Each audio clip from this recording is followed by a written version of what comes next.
People always tell you things happen for a reason, and I have a great deal of trouble with this concept, but even more with disputing it. So I have been involved with a show that has been an immense catharsis for me. The entire experience was an exercise in serendipity. Firstly, I met the playwright at a Qigong workshop. If you don't know what that is, it's okay. It isn't important for the plot other than to know that it is an internal art form dedicated to helping, healing, and putting one on the right path. Okay, maybe it is important to the plot. Anyway, we were introduced by one of our mutual instructors who thankfully uses his Machiavellian skills only for good. To continue, I started a dialogue with the playwright at the first workshop, and we found out we had quite a bit to talk about, let's just say. I gave her my blog URL that night, I think. We continued talking, and she sent me the script, which was so close to my heart that I knew I needed to be a part of the project in some way.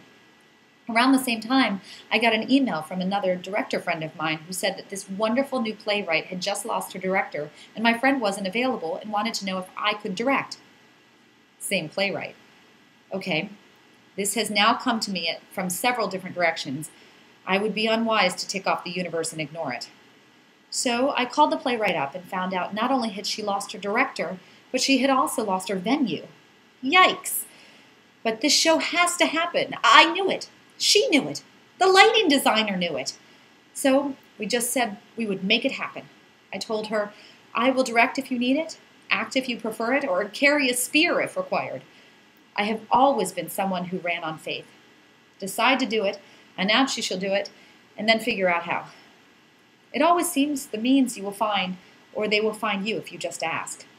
I should probably mention that the show was about a woman in a stagnant marriage. Not good, not bad, who is a frustrated writer living an existence dictated by her social setting and upbringing and entirely unsatisfactory. So much so that she has created an alter ego for herself, who both protects and challenges her.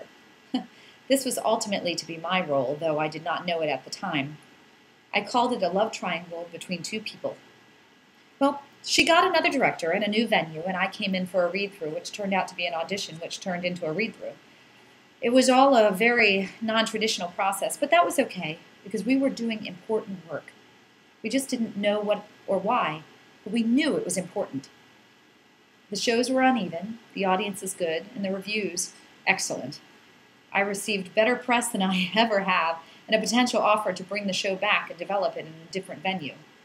But more than anything, I gained a small group of women who have a similar understanding of what it is like to be in this situation, because this cast came with an understanding that comes only from experience, though we spent little time talking about our own. And as much as my blog seems to resonate with readers, this show resonated with audiences, whether it was the frustration, the stagnation, motherhood, fidelity, duty. There was something that touched the lives of each person sitting there in the dark, sparking debates and conversations that spilled over into coffee houses and onto websites. Ripples. I knew it. I am not in a unique experience. I'm just in company too polite to talk about it. Damn! Enough with the silence already, people. Clearly, as the saying goes, we need to talk.